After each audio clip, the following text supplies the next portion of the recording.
పల్నాడు జిల్లా దాచేపల్లి మండలం తక్కెళ్లపాడు గ్రామంలో జనసేన పార్టీ నూతన సర్పంచ్ కిచ్చంశెట్టి లక్ష్మీనారాయణ ప్రమాణ స్వీకార కార్యక్రమం నిర్వహించారు। ఈ కార్యక్రమానికి ముఖ్య అతిథిగా నరసరావుపేట పార్లమెంట్ అభ్యర్థి లావు శ్రీకృష్ణదేవరాయలు, గురజాల మాజీ శాసనసభ్యుడు ఎరపతినేని శ్రీనివాసరావు హాజరయ్యారు। ముందుగా జనసేన ఆవిర్భావ దినోత్సవం సందర్భంగా జనసేన జెండాను నరసరావుపేట పార్లమెంట్ అభ్యర్థి లావు శ్రీకృష్ణదేవరాయలు, గురజాల మాజీ శాసనసభ్యుడు ఎరపతినేని శ్రీనివాసరావు ఆవిష్కరించారు।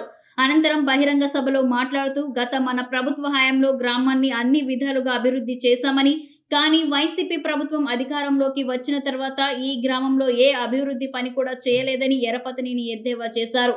ఇదే నియోజకవర్గం నుండి ఇప్పటికే 6 సార్లు పోటీ చేశానని, రేపు 7వసారి పోటీ చేసి గెలవబోతున్నామని వారు తెలిపారు।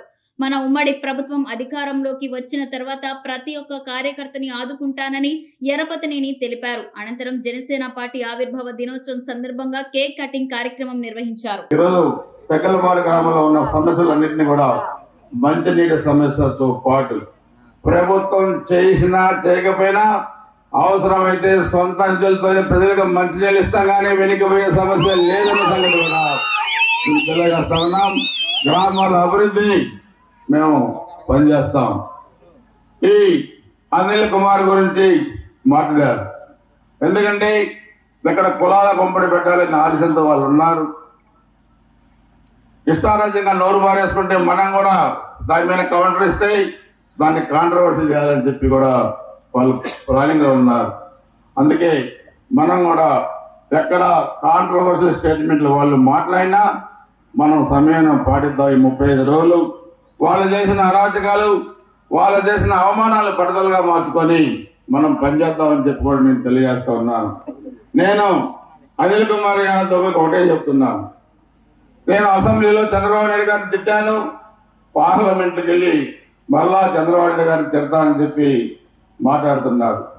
ఇది నెల్లూరు కాదు, పల్నాడు అనిల్ కుమార్ గుర్తుపెట్టుకోవాల్సిన అవసరం ఉంది। నిన్న పార్లమెంట్ కాదు కదా, పంచాయతీ మెంబర్ కూడా గెలవడం పల్నాడులో గుర్తుపెట్టుకోవాల్సిన అవసరం ఉందని చెప్పి కూడా తెలియజేస్తా ఉన్నాను। మళ్ళా శ్రీకృష్ణదేవరాయలు గారిని 2 లక్షల మెజార్టీతోని ఈ పార్లమెంట్ నుంచి గెలిపిస్తాం। పల్నాడు అభివృద్ధిలో మేమిద్దరం కలిసి పనిచేస్తామని చెప్పి కూడా తెలియజేసుకుంటూ, రాబోయే రోజుల్లో మనం అధికారంలోకి వచ్చిన తర్వాత ఇటు తెలుగుదేశం జనసేన పార్టీలో ఎవరైతే మనం ఈరోజు యాక్టివ్గా పనిచేస్తా ఉన్నామో సమప్రాతినిధ్యం, స్థానిక సంస్థల్లో సమప్రాతినిధ్యం, రాష్ట్ర స్థాయి పదవుల్లో సమప్రాతినిధ్యం, అభివృద్ధిలో సమప్రాతినిధ్యం, నాకు తెలుగుదేశం జనసేన 2 కళ్ళు అని చెప్పి కూడా మీ అందరూ కూడా తెలియజేస్తా ఉన్నాను।